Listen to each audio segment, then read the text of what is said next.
बोली श्री वृंदावन बिहारी लाल की जय। श्रीमद् भागवत महापुराण की जय। श्री सद्गुरुदेव भगवान की जय।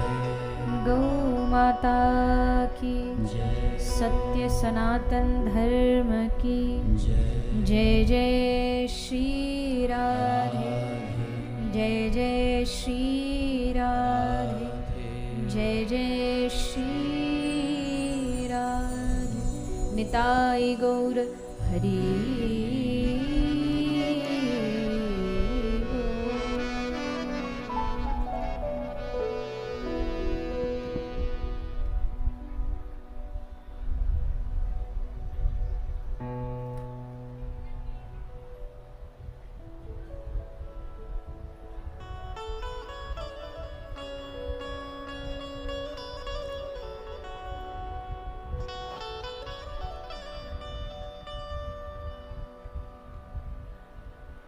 आइए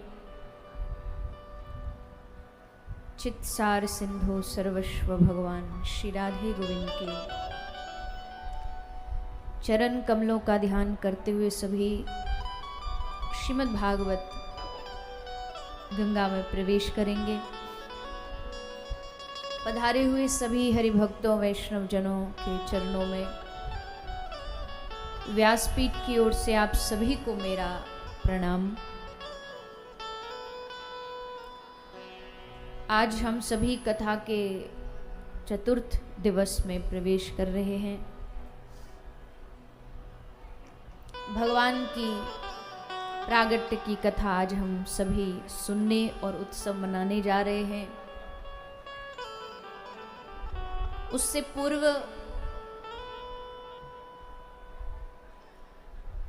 श्रीमद् भागवत में भगवान के 24 अवतारों की कथा आती है। उन अवतारों का चरित्र श्री सुखदेव जी सुना रहे हैं, जिसको आप हम सभी श्रवण पान करेंगे। कल आप सभी ने कथा सुनी मनुवंश की, मनुवंश के राजाओं की, मनु पुत्रियों की, मनु के पुत्र की। भगवान के भक्त श्री ध्रुव जी महाराज की, और साथ ही साथ श्री भरत जी जो महाराज प्रियव्रत के वंश में हुए, उनका चरित्र भी श्री सुखदेव जी ने सुनाया है। राजा भरत के चरित्र से कई चीज़ें समझ आती हैं। पहली चीज़ तो ये है कि कोई कितना भी बड़ा राजा बन जाए या कोई मनुष्य धारी बन जाए, लेकिन अगला जन्म उसको क्या मिलेगा ये उसके कर्मों पर निर्धारित करता है। माने इस जन्म में हम मनुष्य बन गए तो ऐसा कोई जरूरी नहीं है कि अगले जन्म में भी हम मनुष्य ही बनेंगे। अगर हमारे कर्म अच्छे नहीं हुए तो पशु योनि में भी जा सकते हैं। हो सकता है कर्म ठीक ठाक रहे तो भगवान मनुष्य योनि का एक मौका और दे सकते हैं, या फिर कोई ज्यादा पुण्य कमा लेगा तो देव योनि में चला जाएगा। लेकिन भागवत ये बता रही हैं कि देव योनि में जाना इतनी कोई बड़ी बात नहीं है। पुण्यों का संग्रह करने से, पुण्य इकट्ठे कर लेने से व्यक्ति देव बन सकता है, देव योनि में जा सकता है। 84 लाख योनियों में अगर सबसे कीमती कोई योनि बताई है तो वो कौन सी है? बोलिए, और जोर से बोलिए। सबसे कीमती योनि कौन सी है? वही योनि जिसमें हम बैठे हैं, मनुष्य योनि।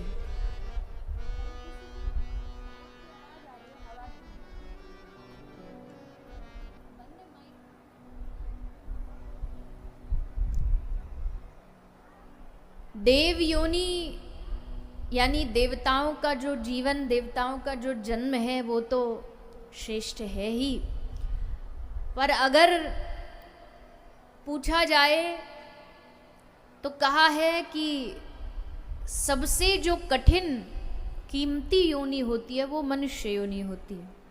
बड़े भाग्य मानुष तन पावा, सुर दुर्लभ सब ग्रंथ ही गावा।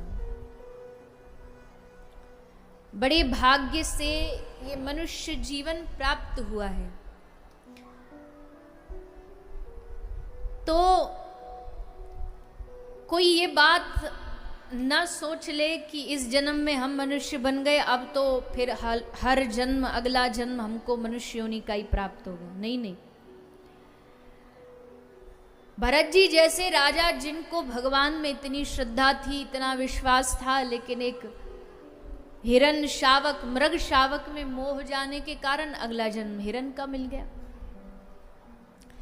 हाँ, पर एक बात जरूर रहेगी कि भले हम किसी भी योनि में चले जाएं, पर इस मनुष्य योनि में जितना भी हमने थोड़ा ज्यादा कम जितना भी भजन किया होगा, साथ ही अगले जन्म में जाएगा। कई बार ऐसा देखने को मिलता है कि कोई पशु योनि में है, पर पशु योनि में होते हुए भी उसमें थोड़े थोड़े भक्ति के लक्षण दिखते हैं। जैसे कई लोग उदाहरण देते, हमारे गांव में कोई एक श्वान था, कुत्ता था, जहां कथा होती वहीं चला जाता है, 3 घंटे वहीं बैठता है। कोई बंदर है, उसके भीतर कभी कभी ऐसे लक्षण दिख जाते हैं। तो इसका मतलब क्या होता है? इसका मतलब इनकी पिछले जन्म की भक्ति थी, किसी कारण, अपराध के कारण ये पशु बन गए, पर वो भक्ति साथ नहीं छोड़ती, वो भक्ति पशु योनि में भी साथ देती है। तो पहली बात तो भरत जी के जीवन चरित्र से ये सीखने वाला है कि मनुष्य योनि मिल जाने पर एकदम फ्री नहीं हो जाना कि अब तो अगले हर जन्म मानव ही बनेंगे। कुछ भी बन सकते, कीड़ा मकोड़े कुछ भी बना जा सकता है, तो उसके लिए सावधान रहना चाहिए। और नरकों का वर्णन, नरक जो होते हैं उसमें यही सब बताया है कि कौन से कर्म करने से व्यक्ति को क्या दंड और कौन सी योनि मिलती है। दूसरे का धन छीनने वाला, पराया धन अपनाने वाला, पर स्त्री गमन करने वाला, जीव जंतुओं को मारने वाला, अपने बल का, शक्ति का अभिमान करने वाला, इन सब के लिए नरकों का विधान है। और विशेषकर स्पेशल इन नरक में क्या क्या होता है उसका वर्णन एक पुराण है, गरुड़ पुराण, उसमें लिखा हुआ है। हमारे ब्रज में परंपरा है, आप भी ब्रज से दूर नहीं हो, लगभग ब्रज से में ही हो, ज़्यादा दूर नहीं है, तो यहाँ भी मुझे लगता है वही सेम ही परंपरा होगी। मृत्यु के बाद जब किसी की मृत्यु हो जाती है ना, तो जब 12 दिन होते हैं तो किसका पाठ होता है? गरुड़ पुराण का पाठ होता है। तो पाठ किस लिए सुनाया जाता है? वो पाठ इसलिए सुनाया जाता है कि भैया जो गया सो तो गया, पर अब जो बाकी बचे उनको ये सुना दो कि ऐसा ऐसा नरक होता है, मरने के बाद ये मिलता है, इसलिए सावधान हो जाओ, गलत काम नहीं करना। पर हम सुनते हैं गरुड़ पुराण बैठ के, पंडित जी आते हैं बेचारे, कथा, पंडित जी कथा कहने को ब्रज भाषा में बाँचना बोलते हैं ना, बोला पंडित जी कथा बाँच रहे हैं और सारे बैठे बैठे वहां आराम से सो रहे हैं, सुनना ही नहीं, बोला हमको क्या, ये तो उसके लिए जो चला गया। अरे उसके लिए नहीं, असल में जो बचे ये उसके लिए है। जैसे कुछ चीजें हमने ऐसी सिद्ध कर दी है, जैसे एक शब्द है राम नाम, राम नाम सत्य। अब ये किसके लिए कहा जाता है? हमने बोल दिया जो मरा उसके। अब किसी के ब्याह में राम नाम सत्य बोल दो ना तो डंडा लेके मारेगा। ये खबरदार हमारे सामने बोला तो, क्योंकि हमको क्या लगा कि जो मर गया उसके लिए ये बात बोली जा रही, राम नाम उसके लिए नहीं बोली जा रही, वो तो गया, वो थोड़ी सुन रहा कान में, जो जिंदे हैं उनके लिए बोली जा रही है। कि ये चला गया, कुछ ना लेके गया, तुम भी कुछ नहीं लेके जाओगे, इसलिए राम नाम जपो, क्योंकि राम नाम ही सत्य है। पर हमने इसको एक अशुभ वाचक शब्द के रूप में बना लिया। कोई शुभ काम में राम नाम सत्य बोल दे ना तो बोले अरे राम राम राम क्या बोल रहा, चुप हो जा। अरे इसमें अशुभ क्या है? ये तो दुनिया की सबसे बड़ी सच्चाई है कि राम नाम ही सत्य है, बाकी सब असत्य है। पर हमें सुनना नहीं, इसलिए हम जब तक शमशान जाते हैं जब तक तो ये नारा लगाते हैं, और जैसे ही घर आते हैं फिर सब घर आके जब नहाते हैं ना, स्नान करते हैं, तो स्नान के संग पानी के साथ साथ ये सब कुछ धुल के बह जाता है। फिर याद नहीं रहता राम नाम सत्य, फिर दूसरी चीजों में लग जाते हैं। राम नाम ही एकमात्र सत्य है। तो ये सब हमें जो बच गए पीछे, जाने वाला तो गया, गरुड़ पुराण उसके लिए थोड़ी सुनाई जाएगी। ये सुनाई जा रही है कि भैया ये चला गया पर तुम्हारे पास अभी समय है। देखो रौरव नरक, और नरकों की एक खासियत और है, एक स्पेशल जो नरकों का गुण है वो ये है कि वहां कष्ट तो दिया जाता है, कष्ट सहता भी है जीव, मरता नहीं है। उसका सर भी धड़ से अलग काट दो ना तो सर तड़पता रहेगा, धड़ तड़पता रहेगा, पर मरेगा नहीं।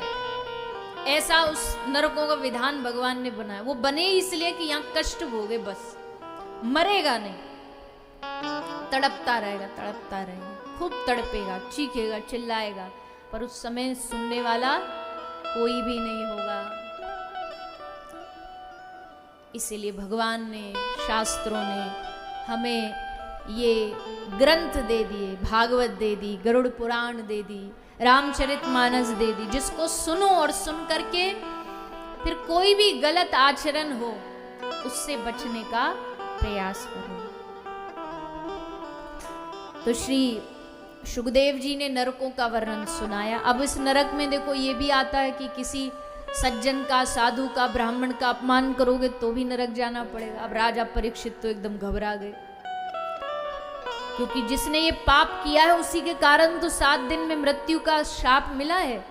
एक संत के गले में मरे हुए सर्प को डाल दिया। शुकदेव जी समझ गए कि राजा घबरा रहा है। तो शुकदेव जी ने कहा, हे राजन, घबराने की आवश्यकता नहीं। पाप कोई हो गया है तुमसे, अपराध कोई हो गया है, तो उपाय भी तो होना चाहिए कोई। तो बोले उपाय एक ही है, हरि नाम।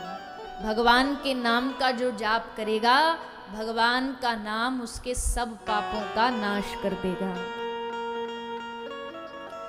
पर कौन से पापों का नाश करेगा? जो हमसे गलती से हुए हैं, जो जानबूझ करके पाप करते हैं ना और फिर कहते हैं हम तो राम नाम जपते हैं पाप नष्ट हो जाए। ऐसे लोगों के पाप कभी नष्ट नहीं होते। गंगा जी किनके पाप धोती हैं? जिनसे गलती में, अपराध में पाप होते हैं। जो जानबूझ के पाप करके फिर गंगा जी ना करके, स्नान करके कहते हैं ना हमारे पाप गंगा जी धो लेंगे, ऐसों के गंगा जी भी नहीं धोती। जानबूझ के किए गए पापों को तो फिर यमराज जी का लट्ठी धोता है। हाँ, गंगा जी भी काम नहीं कर, गंगा जी भी कहेंगी भैया कोई हमने कोई दुकान थोड़ी खोल रखी है, तुम पाप करके आओ फिर यहाँ धो के चले। हाँ, पाप करके आए और प्रायश्चित करके कहा कि गंगा मैया जो हो गया सो हो गया, अब आगे नहीं करेंगे। उन पापों को गंगा जी धोएंगी। पर कोई समझता हो कि गंगा जी तो हैं अपने पास, खूब पाप कर लो जितने करने, फिर गंगा जी में जाके एक डुबकी लगा आएंगे और हो जाएगा काम। ऐसों के पाप कभी गंगा जी नहीं धोती हैं।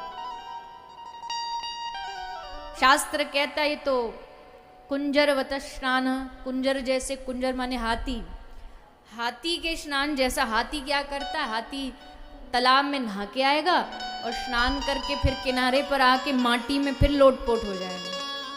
सारा किया गया, नहाया धोया सब बेकार। फिर मिट्टी को जाके पानी में नहा के फिर डुबकी लगाएगा, अपनी सूंड से पानी डालेगा, साफ हो जाएगा, फिर आएगा, फिर मिट्टी में लोटपोट लगा लेगा। ऐसे स्नान से क्या लाभ? तो गंगा जी का स्नान वही है जो व्यक्ति प्रायश्चित कर ले कि इसके बाद हम कोई पाप नहीं करेंगे। वैसे ही राम नाम भी उस पाप को धोने की मशीन है। पर किनके लिए? जो ये सोचे कि जो हो गया सो हो गया, अब हम नाम का आश्रय लेके भगवान की शरण ग्रहण करेंगे और कोई पाप आगे से नहीं करेंगे। तो फिर जी बताइए क्या भगवान के नाम लेने से पापी होकर के भी उद्धार हो सकता? बोले हाँ हो सकता है। क्या उदाहरण है आपके पास? तो उदाहरण दिया अजामिल ब्राह्मण का। नाम सबने सुना होगा अजामिल का, कथा भी जानते होंगे। अजामिल के जीवन में इसने कोई पाप ऐसा नहीं था जो छोड़ा हो। खूब पाप किए, चोरी, डकैती, शराब पीना, पर स्त्री गमन करना, जो बुरे बुरे पाप सब इसने कर लिए। पर फिर क्या हुआ? और फिर इसके जीवन में, इसके घर में कुछ संतों का आना हुआ, और बस संतों का आना हुआ। संतों ने इसके घर का भोजन एक बार कर लिया और बस संतों ने ठान लिया इसका कल्याण करेंगे। और कल्याण करने के लिए क्या आज्ञा दी अजामिल को? अजामिल को कहा कि तुम्हारी पत्नी गर्भवती और इसके गर्भ से एक बच्चा होगा, उस बेटे का नाम क्या रख देना? क्या नाम रखवाया था? चिंटू। चिंटू, पिंटू, मिंटू, यही तो रखते हैं आजकल, बड़े शौक से रखते हैं। बोले हम अंग्रेजी नाम रखेंगे, टॉमी, शेंकी, पिंकी। अरे कोई इस नाम को यहाँ बैठो तो बुरा नहीं मानना। अब ये तो खुश हो जाना कि देखो आपका नाम लिया गया व्यासपीठ से। पर सोच के देखो इन नामों के कोई अर्थ है, कोई आधार है इनका? पर कुछ भी नाम रख देते हैं अंग्रेज बनने के चक्कर में। टेढ़े मेढ़े, आड़े टेढ़े जो नाम रख देते हैं। नहीं, ध्यान रखो, सबके घर में देखो बाल बच्चे तो होते ही हैं, पोता पोती होते हैं, तो उनका नाम भगवान के नाम पर रखो, अच्छे नाम रखो। वैसे तो भजन होता ही नहीं, हमसे कम से कम बच्चा बच्ची को बुलाएंगे तो उनके सहारे एक आध बार तो दिन में भगवान का नाम निकलेगा। गांव में भी, आप सब ग्रामीण क्षेत्र में रहने वाले, अब गांव वाले भी ये समझने लगे बच्चों का नाम ऐसा रखें जो एकदम तूफान जैसा लगे। सब देख करके एकदम बोले ये नाम, वाह। ज्यादा भेड़ चाल नहीं करनी चाहिए। ये भेड़ चाल के चक्करों में, शहरी बनने के चक्करों में हम अपनी वास्तविकता खो देते हैं। अच्छा नाम रखो, बढ़िया नाम रखो। ठाकुर जी के कितने प्यारे प्यारे नाम है, मधुसूदन, गोविंद, गोपाल, माधव, केशव। और भी नारायण सहस्त्र नाम पढ़ो, विष्णु सहस्त्र नाम पढ़ो, कितने सारे भगवान के नाम है। राधा रानी के कितने नाम है, अपनी बच्चियों के, छोटी छोटी कन्याओं के, वो नाम रखो। अपनी पुत्री का नाम, एक ब्रज में एक व्यक्ति आए, उनकी पत्नी का नाम था किशोरी।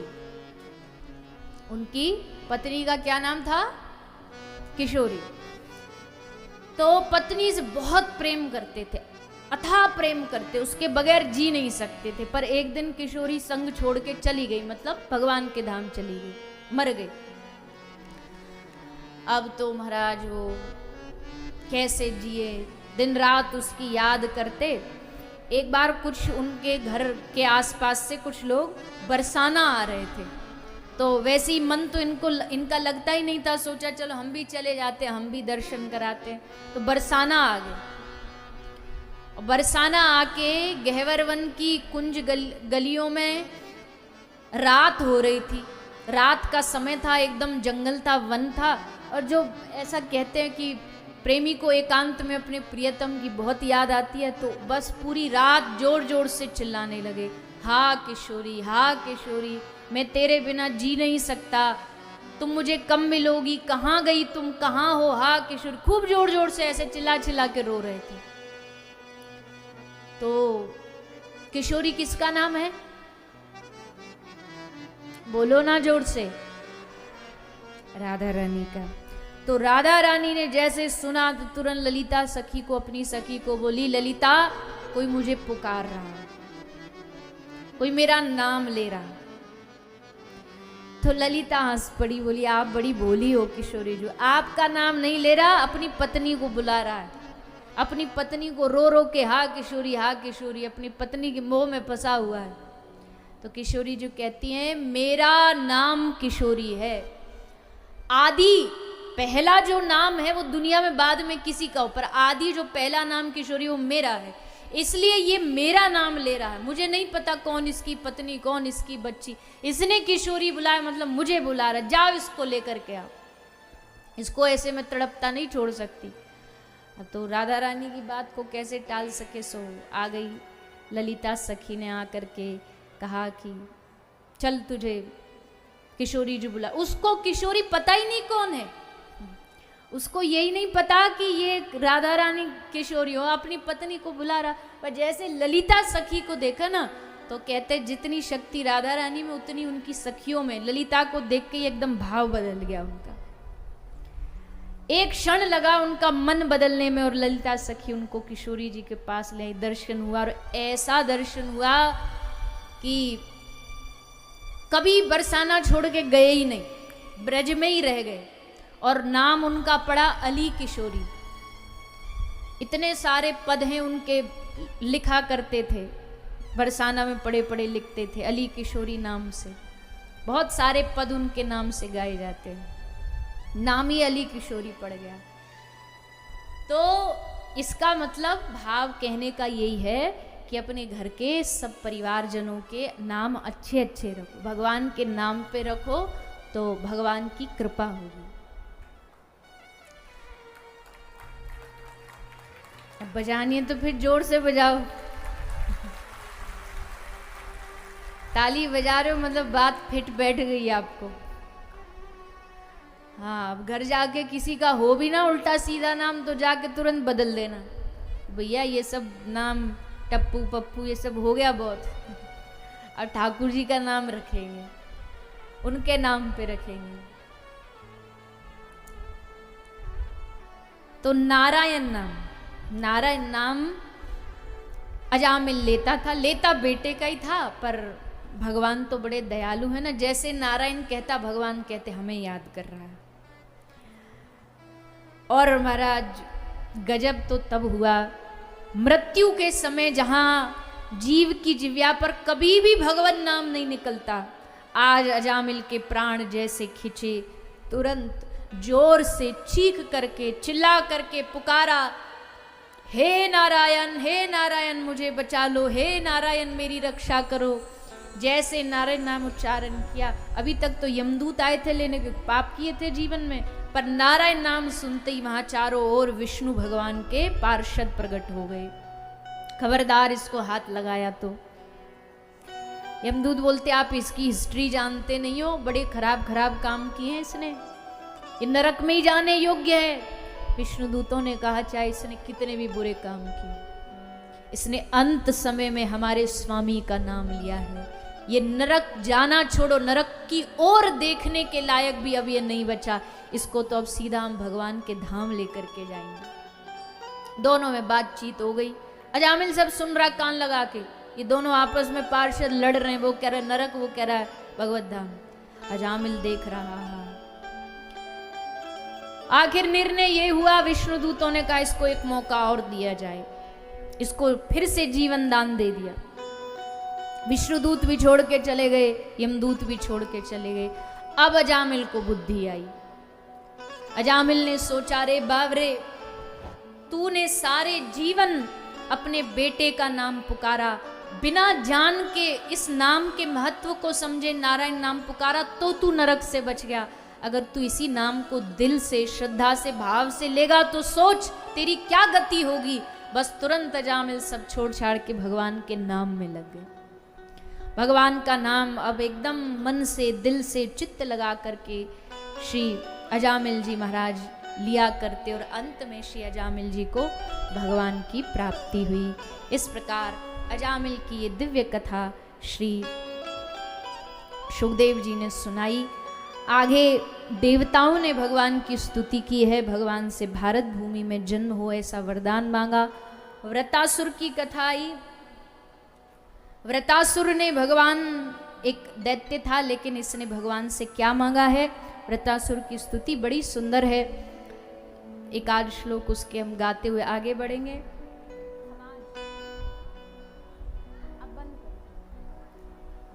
अहम हरे ताव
कभी भी किसी दैत्य के, राक्षस के द्वारा भगवान की स्तुति को इतना महत्व नहीं दिया जितना इस स्तुति को महत्व दिया है। वो भी किस लिए? क्योंकि इस स्तुति में जो कहा है कि अहम हरे तव पादैक मूलम दासानुदासो भवितास्मि भूया मनः स्मरेता सुपतेर्गुणास्ते गृणीत वाक् करोतु काय।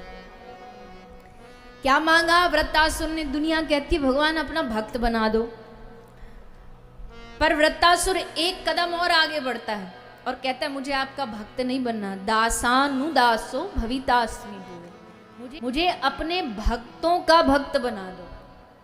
आपके भक्त बनने में उतना आनंद नहीं जितना आपके भक्तों का भक्त बनने में आनंद है। और हमने सुना है कि उससे आप मिलते भी बड़ी जल्दी, उससे आप प्रसन्न भी बड़ी जल्दी हो जाते हो। इसलिए हे नाथ, हमें अपने दासों का दास बना दो। न नाक पृष्ठम न च पारमेष्ठम न सार्वभौमम न रसाधिपत्यम। कोई कहता स्वर्ग दे दो, वैकुंठ दे दो, ये कह रहा हमें कुछ भी नहीं चाहिए। न योग सिद्धिर न पुनर्भवम बा, न योग चाहिए, न सिद्धि चाहिए, न पारमेष्टम, न हमें स्वर्ग चाहिए, न मुक्ति चाहिए। दासानुदासो भवितास्मि भूया, अपने भक्तों का दास। ऐसी सुंदर स्तुति वृत्तासुर करता है। भगवान इसके भाव को पूर्ण करते हैं। इसके बाद सप्तम स्कंद में, 7वें स्कंद में भगवान के एक भक्त का चरित्र सुना रहे हैं शुकदेव जी। ये कौन सा भक्त है भगवान का? भगवान के भक्त श्री प्रहलाद जी महाराज। प्रहलाद जी का जो जन्म है वो भी एक दैत्य परिवार में हुआ। पिता राक्षस, पिता का भाई राक्षस, पिता के आसपास जितने भी हैं सैनिक, द्वारपाल, सब दैत्य, सब राक्षस, खानदान पूरा दैत्यों का। लेकिन इस घर में जैसे कीचड़ में कमल खिलता है ना, वैसे ही इस दैत्यों के इस पूरे वंश में एक भगवान का परम भक्त पैदा हुआ। कयादू के गर्भ से। नाम है प्रहलाद जी महाराज। पिताजी ने तो सोचा था कि हमारा बेटा, अब हर पिताजी सोचते ना मेरा नाम करेगा रोशन जग में, मेरा राज दुलारा। तो इसने, हिरण्यकशिपु ने सोचा हमारा बेटा भी हमारे इस दैत्य वंश को आगे बढ़ाएगा। पर यहाँ क्या, ये तो एकदम उल्टा। इसको बोला जाता कि तू लोगों को लूट, तो ये उल्टा जाके लोगों की सहायता करता। कहा जाता कि जहां यज्ञ चल रहा हो वहां जाकर के यज्ञ को नष्ट कर दो, पानी डाल करके उसमें कुछ ना कुछ मांस डाल के यज्ञ को समाप्त कर दो। पर प्रहलाद जी जाते तो उस यज्ञ में खुद जाके आहुति डालने लगते।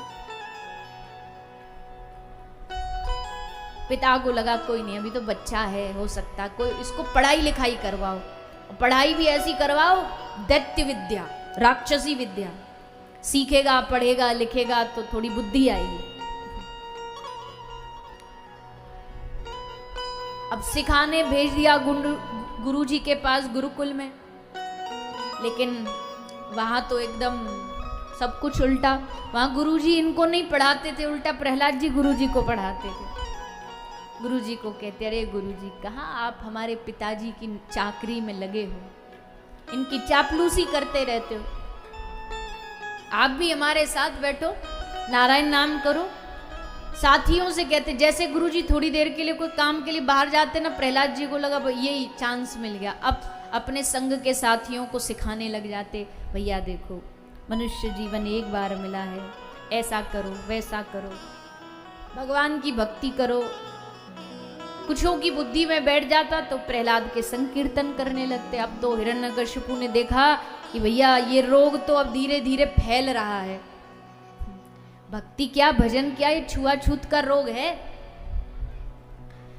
जैसे एक जुआरी को कहीं छोड़ दो तो वो ढूंढता है कि किसी और को भी अपने संग मिला लूं जुआ खेलने के लिए। शराबी को छोड़ दो तो वो अपने साथ के दोस्तों को शराबी बनाने की कोशिश करता है, कोई हमारा संग साथी मिल जाए। वैसे ही भगवान के किसी भक्त को कहीं छोड़ दोगे ना, एक गांव में एक ये बात सच्ची है, एक गांव का व्यवहार आपको पता लग जाएगा उसका व्यवहार देख करके कि इस गांव में कोई साधु रहता है। हमारे जो गुरुजी हैं वो जब हमारे गांव में आए, हमारा गांव यही ब्रज में ही पड़ता है, खाम्बी गांव, ब्रज 84 कोस में, हरियाणा का ब्राह्मणों का सबसे बड़ा गांव है। तो लगभग आज से वो 35-40 साल पहले आए थे। था तो ब्रज का गांव, ये नहीं कह सकते कि भक्ति नहीं है, पर उतनी जागृति नहीं थी जो बताया जाता है कि इतने लोगों में जागृति नहीं थी। और जब गुरुजी पधारे तो लोगों ने खूब उनको विरोध भी किया, क्योंकि वो सुबह 3-4 बजे से माइक पर राधा नाम कीर्तन करते। सब कहते अरे बाबा, बंगाल से थे, बोले बाबा कहाँ से आ गया, ये सोने नहीं देता। फिर धीरे धीरे धीरे, और हमारे गुरुदेव की एक आदत और थी कि कोई तो कहता है कि हमको दीक्षा दो तो देते थे, वो जो दिखा उसी के गले में कंठी बांध देते और उसको बोलते नाम जाप करो, चाहे कोई भी हो। तो ऐसे करते करते करते सारे गांव के बुजुर्ग, जवान, बच्चे, बूढ़े, सब के गले में उनके द्वारा कंठी बांध दी गई, सबके हाथ में माला आ गई। और धीरे धीरे प्रभात फेरी, कीर्तन, नाम संकीर्तन सब लोग करने लगे। और पूरा जो गांव है उसके भीतर धीरे धीरे अपने आप भगवान की भक्ति का प्रादुर्भाव हो गया। एक अकेला साधु, एक अकेला संत सारे क्षेत्र के भीतर भगवान की भक्ति को प्रकट कर सकता है। एक साधु में ताकत होती है, एक संत में शक्ति होती है। तो भक्ति भी एक प्रकार का अंग्रेजी का जैसे शब्द होता है ना वायरस, वैसे वायरस है जिसमें बैठी, जिसके भीतर होगी, और जिसमें है ही नहीं वो भले बना फिरता हो साधु, वो नहीं कर सकता। लेकिन जिसके भीतर भक्ति होगी वो जहां जाएगा वो भक्ति का ही प्रचार करेगा, वो हरिनाम का ही प्रचार करेगा। हिरण्यकश्यपु को लगा कि भैया ये रोग तो फैल रहा है, अब तो एक ही उपाय है। जैसे डॉक्टर कहते हैं ना भैया रोग को फैलने का एक ही उपाय है, पैर काट दो, नहीं तो रोग बढ़ता बढ़ता ऊपर चला जाएगा। तो अब तो जड़ ही काटनी पड़ेगी, इस प्रहलाद को ही मारना पड़ेगा, अपने ही बेटे को। देखो अभिमान कितना क्रूर होता है कि भूल गया, अपने पुत्र को मारने के लिए तैयार हो गया। दैत्यों को कहा जाओ, जो हो सके करो, इसे मारो। पार्षदों ने जाकर के प्रहलाद जी को पहाड़ से गिराया, फिर भी भगवान नारायण ने आकर के प्रहलाद को गिरने से पहले गोदी में उठा लिया, जहर पिलाया, अस्त्र शस्त्रों से कटवाया। जितने प्रयास हो सकते थे प्रहलाद को मारने के लिए किए गए, लेकिन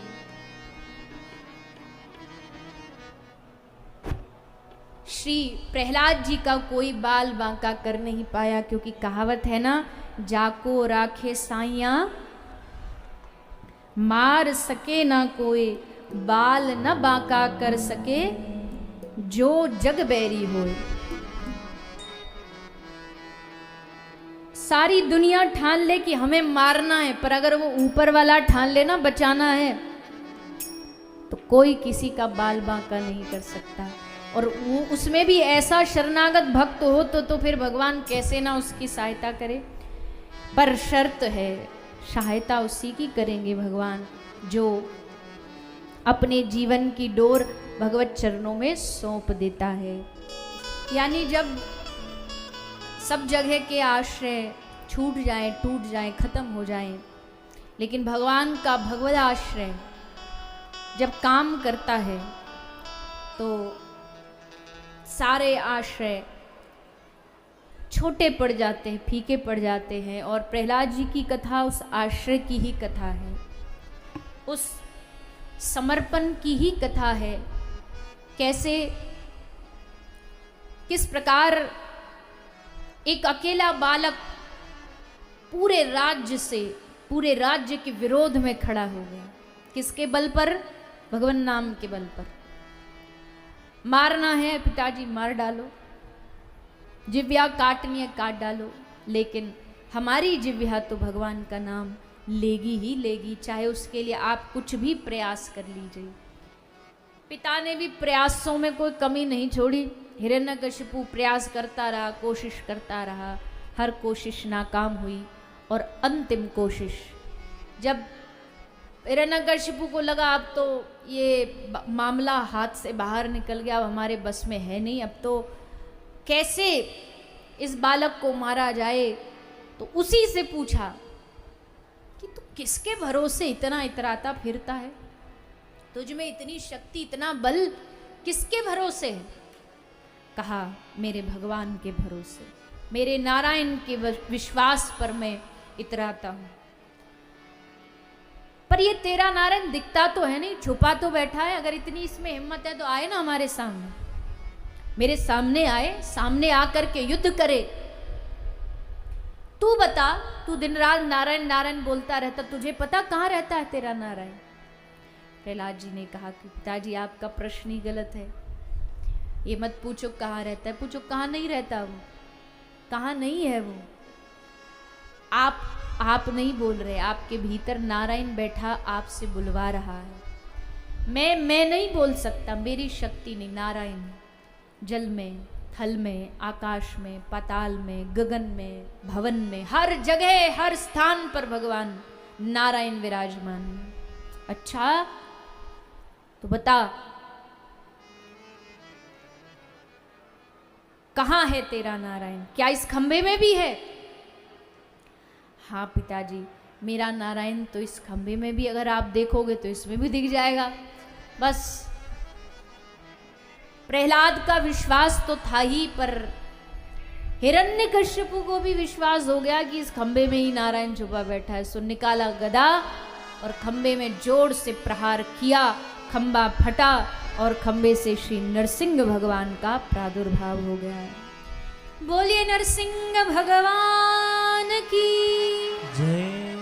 श्री नरसिंह भगवान का प्रादुर्भाव हुआ। भगवान ताल ठोकते हुए बाहर आए, पकड़ा हिरण्यकश्यपु को, लिटाया अपनी गोद में। मूर्ख, तूने मेरे भक्त को, मेरे निर्दोष भक्त को इतना कष्ट दिया, इतना सताया।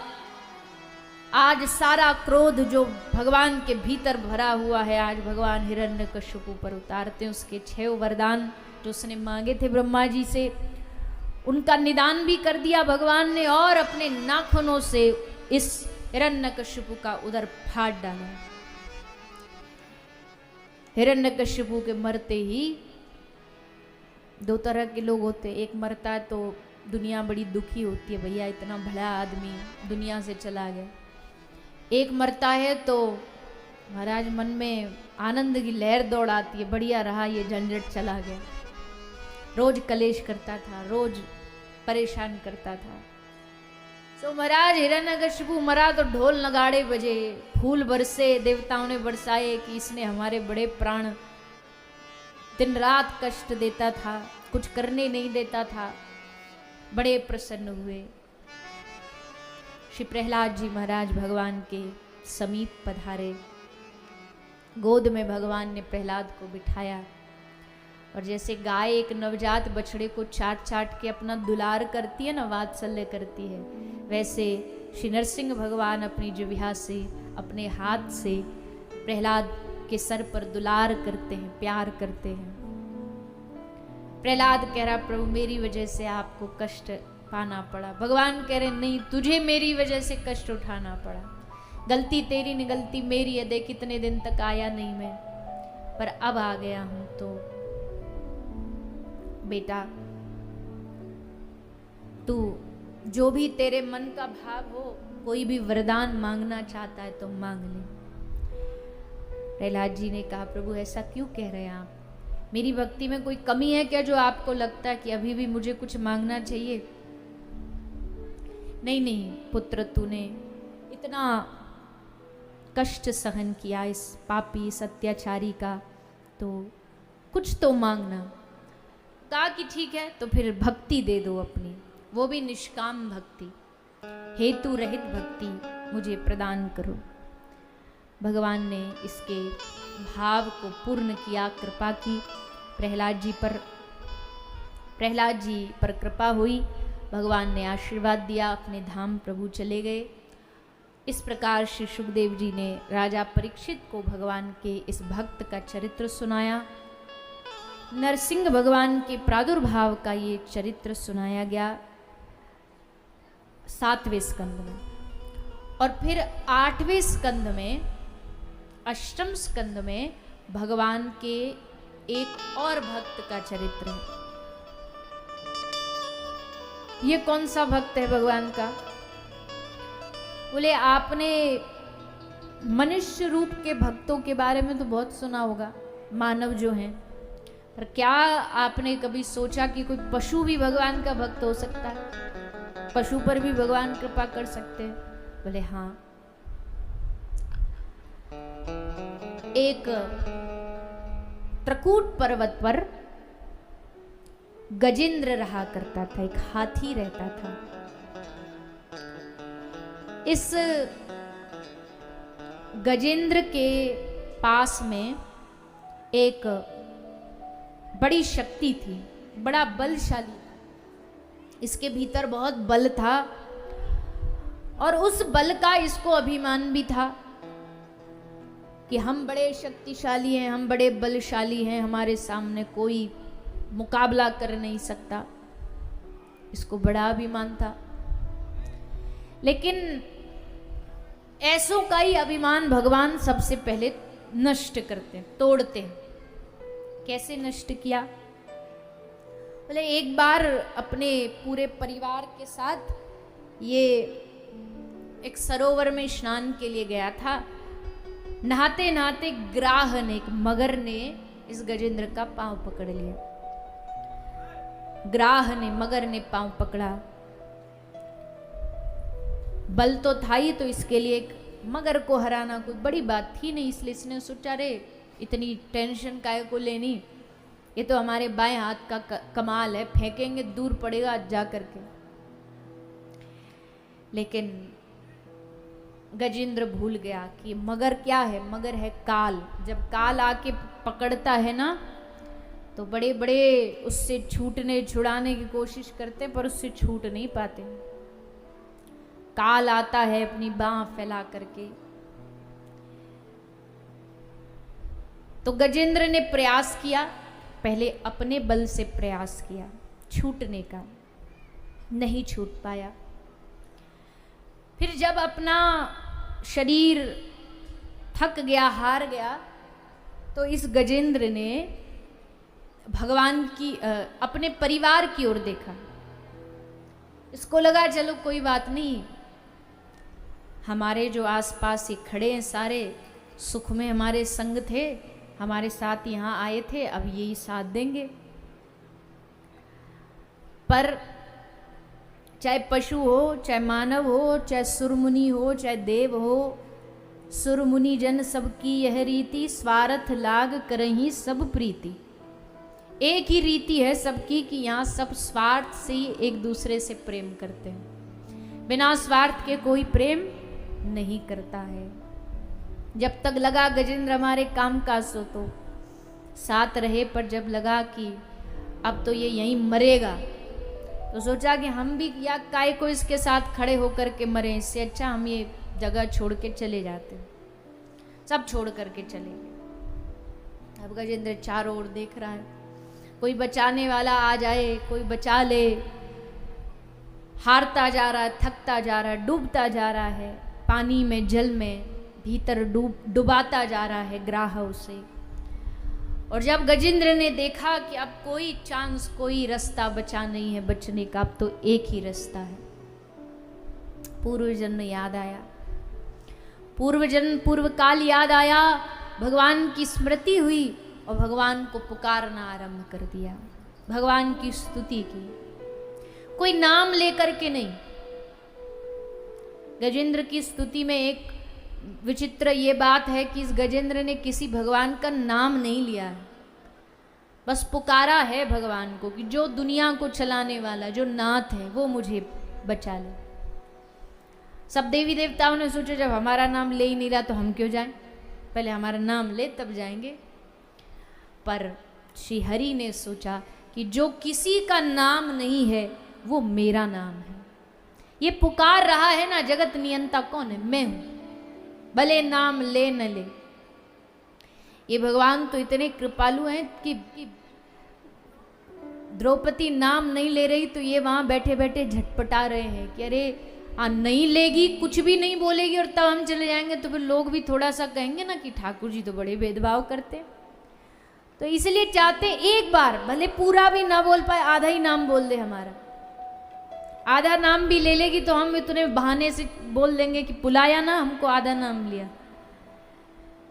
तो ऐसे ही आज भगवान गजेंद्र के पास पहुंचे।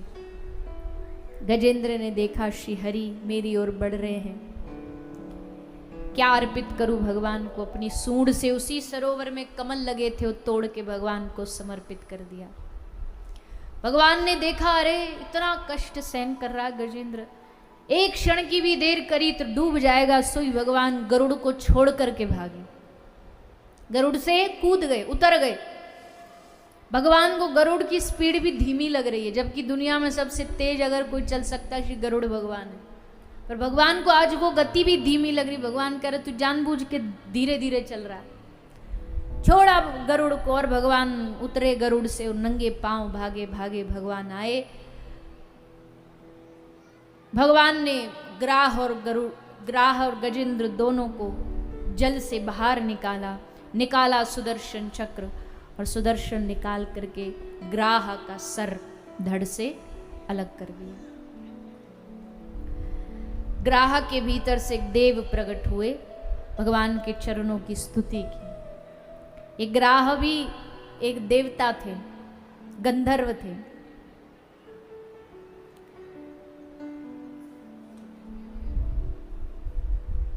देवताओं में दो भाई हैं, इनका काम है हास्य का। एक का नाम है हाहा, एक का नाम है हू हू। नाम भी ऐसे क्योंकि हास्य के देव है। जैसे एक कोई रासलीला होती है ना, उसमें एक कैरेक्टर होता हंसाने वाला, विदूषक जिसको बोलते हैं, अंग्रेजी में जैसे जोकर बोलते हैं। तो वैसे देवताओं में दो भाई थे।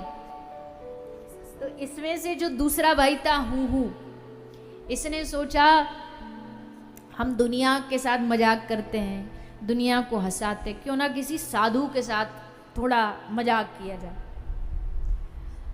तो इसने क्या किया, एक संत आए थे स्नान के लिए, तो पानी में भीतर घुस गया और जैसे संत स्नान कर रहे थे तो भीतर जाके पांव पकड़ लिया कि डर जाएंगे, एकदम डर जाएंगे और फिर हमको बड़ा मजा आएगा। कई लोग होते हैं ना, उनको पता नहीं साधुओं को परेशान करने में क्या ही मजा आता है, बेबात की साधुओं को परेशान करते रहते, साधुओं की कुटिया में जाके कुछ कर देंगे, बहुत लोग ऐसे होते हैं। तो जाकर के इसने पांव पकड़ा, संत एकदम घबराए झट से, क्या हुआ क्या हुआ। तो ये जैसे वो घबराए तो एकदम खड़ा होके हंसने लगा, हाँ हमने तो महात्मा जी को डरा दिया, महात्मा जी को डरा दिया। महात्मा जी बोले अच्छा हमको डराएगा तू, बड़ा शौक है तुझे मगर बनने का, जा तू अगले जन्म में मगर बन जा। फिर जब डराते रहना, सबके पांव को पकड़ते रहना। अब रोता रोता आया संत चरणों में, प्रभु क्षमा करो। संत ने कहा देख भैया, तीर तो निकल गया बाण से, अब तो लौटेगा नहीं, पर हाँ एक वरदान दे सकते हैं श्राप के साथ साथ, मगर तो तू बनेगा, पर तेरा उद्धार स्वयं श्री हरि के हाथों से होगा, इतनी कृपा कर सकते हैं। तो आज श्री हरि ने आकर के इस मगर का उद्धार किया, इस पर कृपा की। गजेंद्र पर भी भगवान ने अपना कृपा वरद हस्त रखा, गजेंद्र का भी उद्धार किया। इस प्रकार श्री सुखदेव जी ने राजा परीक्षित को ये गजेंद्र मोक्ष की सुंदर चरित्र को, कथा को सुनाया। आगे कथा आई है श्री देवगणों की। देवताओं ने और दैत्यों ने एक बार, वैसे तो इन दोनों की पटती नहीं कभी, है तो एक ही पिताजी की संतान, पर कभी आपस में इनकी बनी नहीं। पर काम बनाने के लिए कभी कभी दुश्मन भी दोस्त बना लेते हैं लोग। तो ऐसा ही दैत्यों और दानवों ने और देवताओं ने मिलके किया। इनको मंथन करना था, तो मंथन में शक्ति जितनी ज़्यादा होगी उतना अच्छा मंथन होगा। तो देवता और दैत्यों ने आपस में संधि कर ली, दोस्ती कर ली, पार्टनरशिप में करेंगे काम। आधा आधा बांटेंगे, जो मिलेगा अमृत आधा, जो रत्न मिलेंगे वो आधा। बात हो गई, डील पक्की हो गई, मंथन शुरू हो गया। मंदराचल पर्वत को लाया गया, भगवान कश्यप बन के मंदराचल पर्वत के नीचे विराजमान हुए। मंथन हुआ, मंथन से अब रत्न निकलने आरंभ हुए, बट बांटते गए उनको, जो रत्न जिसके लिए अच्छा था वो बांटते गए। कौस्तुक मणि श्री हरि भगवान को दे दी, हाथी निकला इंद्र को दे दिया। इसी मंथन से मदिरा निकली, शराब निकली। अब तो शराब निकली तो शराब को कौन पिएगा? देव तो कभी शराब पी नहीं सकते, देव योनि के जो होते हैं। देवता बोले, दैत्य राक्षस बोले हम पिएंगे। मतलब समझ रहे हो ना क्या? अब सारी डिटेल की जरूरत नहीं है, समझदार को इशारा ही काफी है। दैत्यों ने कहा ये तो हमारे लायक है, ये तो हम ही ग्रहण करेंगे, इसका पान हम करेंगे। देवता बोले लो जी आप कर लो। सो दैत्यों ने मदिरा पान की, मंथन किया। मंथन से गौ माता प्रकट हुई। कामधेनु गैया जो प्रगटी हैं ये समुद्र मंथन से ही प्रगटी हैं। समुद्र इन सब के पिता हैं। गौ माता के पिता समुद्र है, लक्ष्मी जी के पिता समुद्र है। लक्ष्मी जी प्रकट भई, लक्ष्मी जी वरमाला लेके प्रकट भई कि हम स्वयंवर करेंगी, हमको जो अच्छा लगेगा उसके साथ ब्याह करेंगी, जो जो हमसे ब्याह करना चाहते हो लाइन लगा के बैठ जाओ। अब सो महाराज लक्ष्मी जी से कौन ब्याह नहीं करना चाहता, सबरे लाइन में बैठ गए। देवता क्या, दानव क्या, अरे ऋषि महात्मा क्या, अरे नारद जी बैठ गए। नारद जी ने सोचा बहुत बीणा बजा ली, अब बढ़िया चकाचक ब्याह करेंगे देवी लक्ष्मी के संग। और ये तो नारद जी तो पहले भी एक बार धोखा खा चुके हैं। भगवान नारायण से जब मांगा कि हम सुंदर बन जाएं, भगवान ने ऐसा सुंदर बनाया कि देख करके एकदम विचलित हो गए, ये कहाँ से बानर बना दिया भगवान ने। लक्ष्मी देवी आई ब्याह करने के लिए। लक्ष्मी देवी ने देखा, ब्रह्मा जी बोले नहीं, चतुर्मुखी ब्रह्मा है, ये हमारे जोड़ी नहीं है, कोई मेल नहीं है। इंद्र बैठे थे, बोले इनके साथ वैसे तो मेल है, राजा है बढ़िया, इसके पास वैभव है, पर डरपोक बहुत है। देवताओं में सबसे पहले जब भी खबर आती है तो यही आता है, इंद्र छुप गया। जब भी कोई स्वर्ग पर चढ़ाई होती तो इंद्र देवता सबसे पहले छुप के बैठ जाते, बोले हम बलशाली से, शक्तिमान होगा उससे ब्याह करेंगे। भगवान शंकर बोले तो देवों के देव है, पर हमसे और इनकी जोड़ी जचेगी नहीं, क्योंकि ये हैं एकदम भस्म रमाने वाले वैरागी, और लक्ष्मी और वैरागी का क्या लेना देना, कोई जोड़ी ही नहीं है। सब बैठे थे, भृगु ऋषि सब विराजमान थे। लक्ष्मी सबको पार करती करती अंत में कहीं भगवान नारायण खड़े थे। दूर से लक्ष्मी जी ने देखा, हाँ ये मेरे प्राणनाथ हैं, जन्म जन्म से इन्हीं से संबंध है। जाकर के माता लक्ष्मी ने वरमाला भगवान नारायण के गले में समर्पित कर दी। लक्ष्मी नारायण का विवाह हुआ।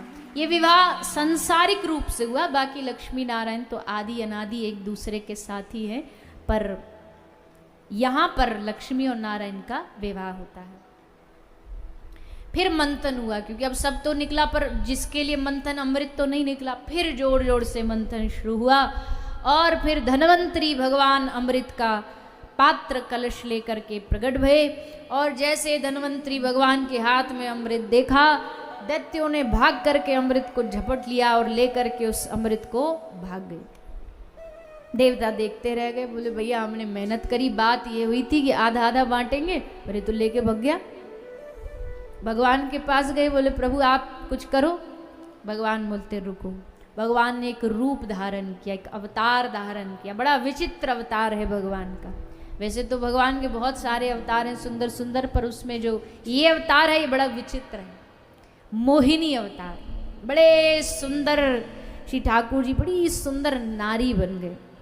ऐसा मनमोहक रूप धारण कर लिया कि सबरे देवता और दानव ठगे रह गए, देखते रह गए। दैत्य बोले मोहिनी से कि देवी आप ही बांट दो, हम भाई भाई बेकार में लड़ रहे हैं, काम करो, बंटवारा कर दो अमृत का आप। मोहिनी बोले तुम मुझे जानते कितना हो, अभी तो मिले और इतना भरोसा मुझ पे, धोखा दे गई तो। अब ऐसी बात मोहिनी ने की तो दैत्यों को लगा ये तो फिर बिल्कुल ही धोखा नहीं देगी, अगर ऐसी बात बोल रही है तो इस पर विश्वास किया जा सकता। बोले नहीं नहीं हमें तुम पे भरोसा, तुम बांट दो। भगवान ने अमृत का बंटवारा किया, देवताओं को अमृत पिलाने लगे। एक दैत्य था राहु, उसको लगा कि कुछ मामला गड़बड़ है, जब तक हमारी लाइन तक ये आए और कह दे अमृत खत्म तो फिर हम तो रह जाएंगे। एक काम करो देवताओं के बीच में बैठ जाओ। सूर्य और चंद्रमा के बीच में जाके राहु बैठ गए। मोहिनी ने उसको भी अमृत पिला दिया। बाद में पता चला ये दैत्य है, तो मोहिनी भगवान तुरंत अदृश्य होकर के नारायण रूप में प्रकट हो गए। सुदर्शन चक्र निकाला, राहु का सर धड़ से अलग काट दिया। दैत्य बोले भैया ये कौन थी? एक बोला थी नहीं था और छल के चला गया, ठग के चला गया, ये नारायण था।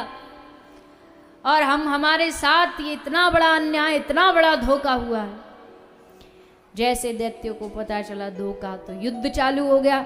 लड़ते लड़ते लड़ते देवता तो शक्तिशाली हैं ही, अमृत पी लिया और शक्तिशाली हो गए थे, सब दैत्यों को हरा दिया। दैत्यों के जो राजा है बलि, उसको मार दिया।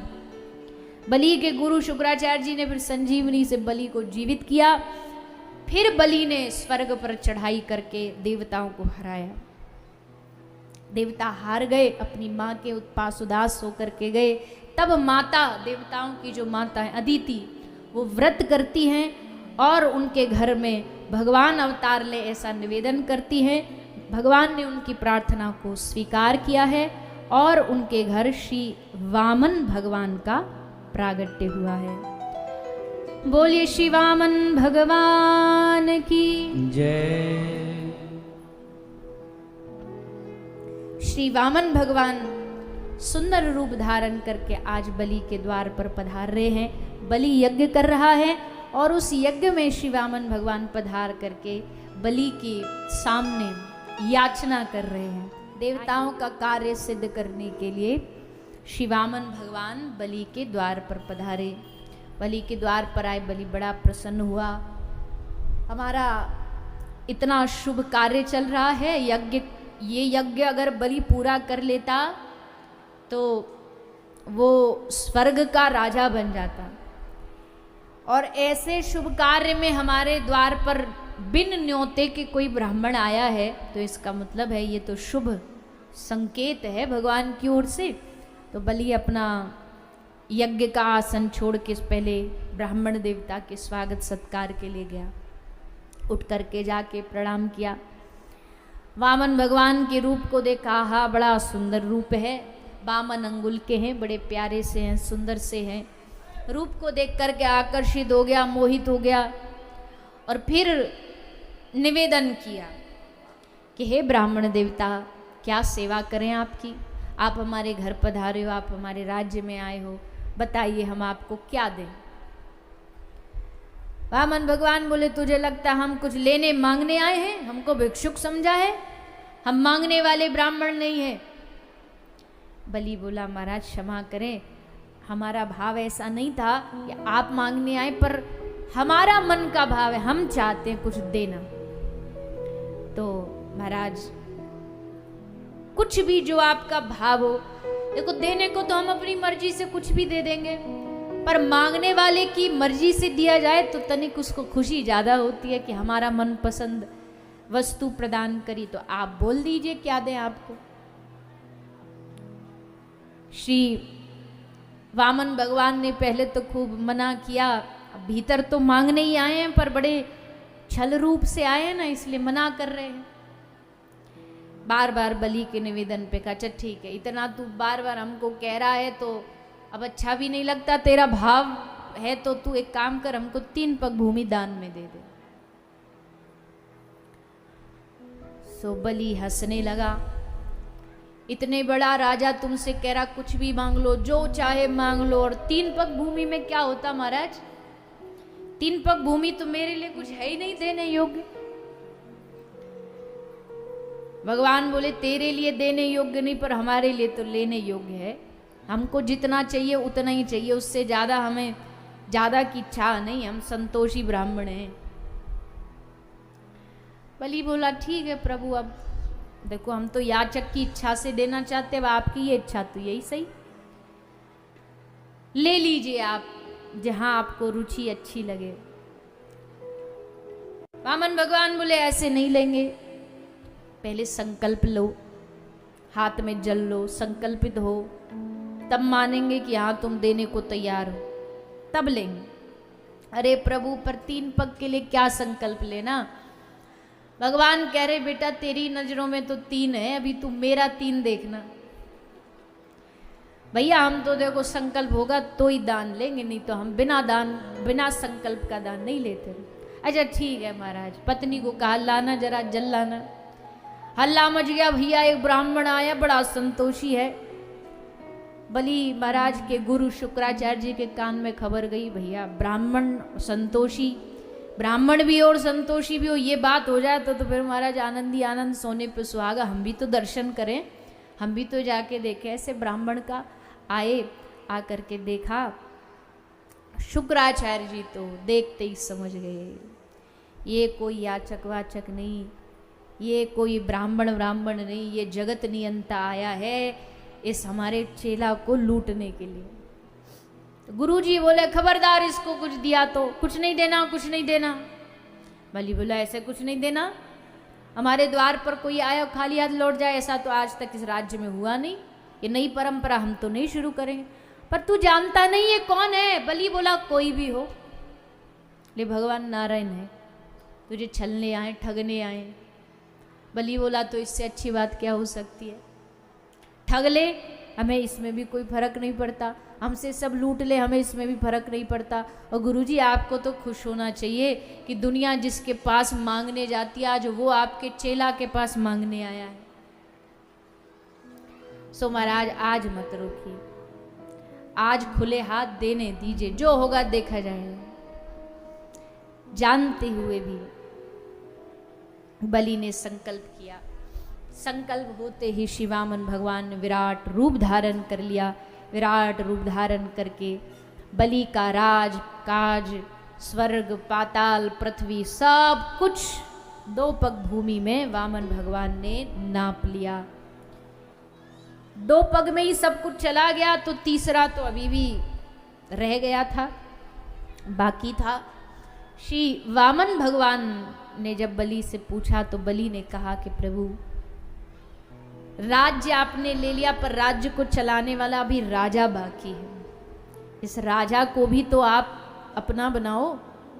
तो भगवान ने अपना चरण बलि के माथे पर रख करके तीसरी पग भूमि में बलि को नाप लिया। इस प्रकार बलि का संकल्प भी पूरा हो गया। भगवान ने बड़े प्रसन्न होकर इसको सुतल लोक का राजा बना दिया। इसने भगवान से मांगा आप हमारे द्वारपाल बनो। भगवान ने कहा तूने हमारी इच्छा की मांग जो थी वो दी, अब जो तेरी इच्छा हम वो करेंगे। भगवान द्वारपाल बन गए बलि के द्वार पर जा कर के। ऐसा अद्भुत संवाद मिलन वामन और बलि का हुआ। ना आज तक इतिहास में ऐसा याचक हुआ और ना इतिहास में आज तक ऐसा कोई दानी हुआ। ऐसे वामन और बलि भगवान के प्रसंग को श्री सुखदेव जी ने सुनाया, हम सब ने भी संक्षेप में श्रवण किया। आगे श्री सुखदेव जी महाराज भगवान के और अवतारों की ओर बढ़ रहे हैं, जिसमें से भगवान का मर्यादा पुरुषोत्तम अवतार, लीला पुरुषोत्तम अवतार, 9वें और 10वें स्कंद में भगवान के इन अवतारों की कथा सुखदेव जी सुनाते हैं। पहले कथा आती है राम अवतार की। भगवान ने राम अवतार धारण किया। भगवान ने सूर्य वंश में अवतार लेने का मन बनाया, क्योंकि सूर्य वंश का इतिहास बड़ा शक्तिशाली था। सूर्य वंश में एक से बढ़कर एक भक्त हुए हैं, क्षत्रिय हुए हैं, शक्तिशाली हुए हैं, दानी हुए हैं, सुरवीर हुए हैं। इसी वंश में भगवान ने अवतार ग्रहण करने का भाव योजना बनाई, योजना निश्चित हो गई। सूर्यवंश के राजा हैं महाराज दशरथ। महाराज दशरथ की 3 रानियां हैं, कौशल्या, केकई, सुमित्रा। राजा दशरथ के घर राज्य में कोई कमी नहीं है। रघुवंश इतना सुंदर वंश है, इतना सुंदर राज्य है। अयोध्या के लोग दशरथ जी का बड़ा मान सम्मान करते हैं, किंतु एक पीड़ा, एक दुख श्री दशरथ जी को दिन रात परेशान करता है, संतान का न होना। संतान नहीं थी, क्या करें, राज्य आगे कैसे बढ़ेगा। तो श्री दशरथ जी महाराज अपने गुरुदेव श्री वशिष्ठ जी के शरण में, उनके आश्रम में पहुंचे। गुरु गृह गय तुरत महिपाला। गुरु गृह यानी गुरु के आश्रय में श्री दशरथ जी गए, निवेदन किया, हे गुरुदेव, चारों ओर अंधकार छाया है, इस घर में कोई बालक इस वंश को आगे बढ़ाने वाला पैदा हो, ऐसी कृपा, ऐसा कोई उपाय आप बताइए। तो महाराज ने दशरथ जी को कहा, धरऊ धीर होई सुतचारी, त्रिभुवन विदित भगत भयहारी। घबराने की कोई आवश्यकता नहीं राजन, तुम्हारे भाग्य खुलने जा रहे हैं। तुम एक बालक मांग रहे हो, तुम्हारे घर 4 बालक पैदा होने वाले हैं, 4 राजकुमार आने वाले हैं। त्रिभुवन विदित भगत भयहारी, त्रिभुवन को विमोहित करने वाले भगवान तुम्हारे घर पैदा होने वाले। जाओ यज्ञ की तैयारी करो, यज्ञ होगा, पुत्र कामेष्टि यज्ञ। श्रृंगी ऋषि वशिष्ठ बुलावा, पुत्र काम शुभ यज्ञ करावा। श्रृंगी ऋषि को न्योता दिया गया, आए ऋषि महात्मा, यज्ञ हुआ और यज्ञ से, अग्नि कुंड से अग्नि भगवान ने खीर का प्रसाद दिया। तीनों माताओं को आज्ञा दी, इस प्रसाद को ग्रहण करो। तीनों माताओं ने प्रसाद ग्रहण किया, गर्भवती हुई और धीरे धीरे भगवान के आगमन का समय नजदीक आने लगा। जोग लगन गृहवार तिथि शकल भय अनुकूल। चारों ओर भगवान के आगमन की खुशी में नक्षत्र, ग्रह, दिशाएं प्रसन्न निर्मल हो गई और धीरे धीरे धीरे चैत्र का पावन महीना आया। और गोस्वामी तुलसीदास जी वर्णन करते हैं, नौमी तिथि मधुमास पुनीता, नौमी तिथि मधुमास पुनीता, नौमी तिथि मधुमास पुनीता, नौमी तिथि मधुमास पुनीता, शुक्ल पक्ष अभिजित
पुनीता शुक्ल पक्ष अभिजित हरि प्रीता।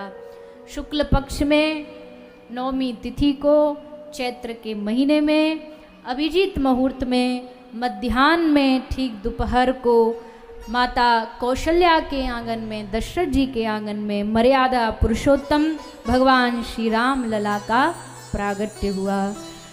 बोलिए श्री रामचंद्र भगवान की जय। राम जी प्रगट भये भये प्रगट कृपाला दीन दयाला कौशल्या हितकारी हर्षित महतारी। इससे बड़ी आनंद का विषय क्या होगा कि रानी के घर पुत्र रूप में भगवान पधारे। दासी भागी भागी आई दशरथ जी को बधाई हो महाराज बधाई हो आपको राजकुमार भये हैं। इतने में दूसरी आई बोले महाराज एक नहीं चार चार राजकुमार प्रकट भये हैं। जैसे दशरथ जी ने सुना आनंद की सीमा न रही। राम लखन भरत शत्रुघ्न चारों भाइयों का प्रागट्य अयोध्या नाच उठी खुशी से। चारों ओर आनंद छा गया। सब अयोध्या के लोग आकर के चारों ललाओं के दर्शन कर रहे हैं उनकी नज़र उतार रहे हैं। है तो सारे ही सुंदर हैं सभी बढ़िया एक से बढ़कर एक पर राम जी तो अत्यंत मनमोहक है। राम जी की रूप माधुरी हम तो अपने ठाकुर जी की इतनी प्रशंसा करते हमारे बिहारी जी ऐसे हमारे राधा रमन लाल जी ऐसे पर राम जी की जो रूप है माधुरी वो भी किसी से कम नहीं। बड़े अद्भुत है बड़े अद्भुत है। चेहरे पर सौम्यता मधुरता धैर्य सब श्री राम जी के चेहरे पर एकदम झलकता है। तो महाराज आज अयोध्या में खूब आनंद बरसा। सब लोगों ने खूब आनंद लिया। धीरे धीरे राम जी बाल्य लीला करते हैं अपनी बाल लीलाओं को बढ़ाते हैं चलना सीखते हैं। ठुमक चलत रामचंद्र बाजत पैजनिया ठुमक ठुमक चलना सीखते हैं। बहुत सारी राम जी की भी अद्भुत अद्भुत बाल लीलाएं हैं। उन सबका दर्शन श्रवण गोस्वामी तुलसीदास जी कराते हैं अन्य रसिक जन कराते हैं। फिर श्री रामलला की आगे की जो लीलाएं हैं अब बड़े हुए हैं फिर विश्वामित्र जी के साथ गए हैं। विश्वामित्र जी के साथ जाने पर श्री रामलला ने दैत्यों का भी उद्धार किया अहिल्या का उद्धार किया। जनकपुर जाते समय गौतम ऋषि की पत्नी अहिल्या कब से बाट निहार रही थी कब राम जी आएंगे कब अपना चरण हमारे ऊपर रखेंगे और हमारा कल्याण होगा। ऐसे दीन वत्सल श्री रामचंद्र लला ने इस अहिल्या पर कृपा की अहिल्या का उद्धार किया। जनकपुर पहुंचे। महाराज जनक अपनी पुत्री जानकी के ब्याह की पूरी तैयारी कर चुके थे। सबका दूर दूर से राजाए सबका रोका रुकवाया सबको महल के बाहर स्थान दिया। विश्वामित्र जी को भी स्थान दिया। गुरुजी अपने दोनों चेला के साथ विराजमान हो गए। राम जी ने कहा गुरुजी को गुरुजी आपकी आज्ञा हो तो लखन बड़ा जिद कर रहा है कि इसको जनकपुर देखना है मिथिला देखनी है तो आप कहो तो दिखा लाएं। गुरुजी ने हंसते हुए कहा अच्छा इसका मन कर रहा है और आप दिखा लाओ मतलब ये पहली बार आया आप पहले भी आ चुके हो। राम जी एकदम लज्जित हो गए। बोले गुरुजी अब काहे को भेद खुलवाते हो आपको तो सब पता है हम कौन है जानकी कौन ये तो सब बाहरी रिश्ता है। जानकी माता जानकी और राम जी का संबंध तो जन्मों जन्मों का है। अच्छा ठीक है जाओ आप इसको मथुरा दिखा के लाओ।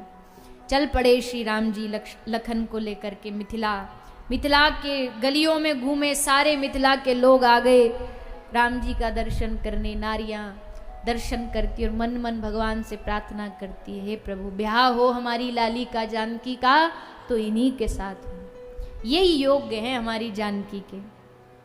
तो भ्रमण किया फिर पुष्प वाटिका में गए। पुष्प वाटिका में माता जानकी भी आई वही थी। वहाँ दोनों का सुंदर मिलन हुआ। एक दूसरे की दृष्टि से दृष्टि मिली। सब काम तो वही हो गया था। स्वीकार तो वहीं कर लिया था, बाद का तो सब बस लीला नाटक हुई, बाकी तो स्वीकार तो वहीं पुष्प वाटिका में हो गया था।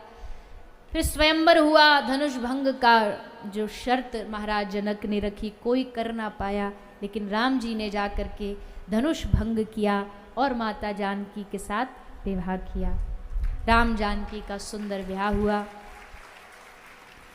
विवाह उपरांत अब राम जी ने कहा जब रिश्ता बन ही गया है तो एक काम करते हैं, इस रिश्ते को और प्रगाढ़ करते, एक ही क्यों, आप अपनी जो तीनों पुत्रियां उनको भी हमारे भाइयों के लिए दे दो। तो छोटे 3 भाइयों का ब्याह भी वहीं जानकी जी की तीनों बहनों के साथ हो गया। तीनों बहनों के साथ ब्याह हो गया। चारों राजकुमार कुछ दिन तक, राजकुमार और उनके साथ पूरे अयोध्या की बारात जनकपुर रुकी। खूब सेवा की जनकपुर वालों ने, खूब चाकरी की बारात की। पहले के समय में तो कई कई महीना रुकती थी ना बारात, फिर महीने से कई दिन में आई, दिन में से एक दिन में आई, एक रात में आई। और अब तो महाराज खाओ पियो, 1 घंटा में ये सब काम तमाम हो जाता है। 1 घंटे बाद वो खाने पीने की सब टेबल उठ जाती है। 5 मिनट बाद जाओ तो पता भी नहीं चलता यहाँ ब्याह भी हुआ था। सब वो शादी में आजकल वो खाने वाले भी बाहर से केटर्स आ जाते हैं, सब अपना ताम झाम सब बांध के तुरंत ले जाते, हो गया ब्याह जाओ। और जाते भी लोग ब्याह आजकल बस इतना ही बचा, खाना पीना और खाना, बस यही काम करते हैं और बस इसी में उनको लगता ब्याह शादी हो गया। पर पहले के समय में तो बड़ी विधिवत विवाह होते थे, कोई गलत आचरण शादी ब्याह में होता नहीं था। सेवा होती थी, जो भी बारात लेकर के बाराती आता था। तो महाराज जनक ने और जनकपुर के लोगों ने खूब सेवा सज्जा की। अब बारी आई विदाई की। पुत्री को विदा करना एक पिता के लिए सबसे कष्टप्रद समय होता है।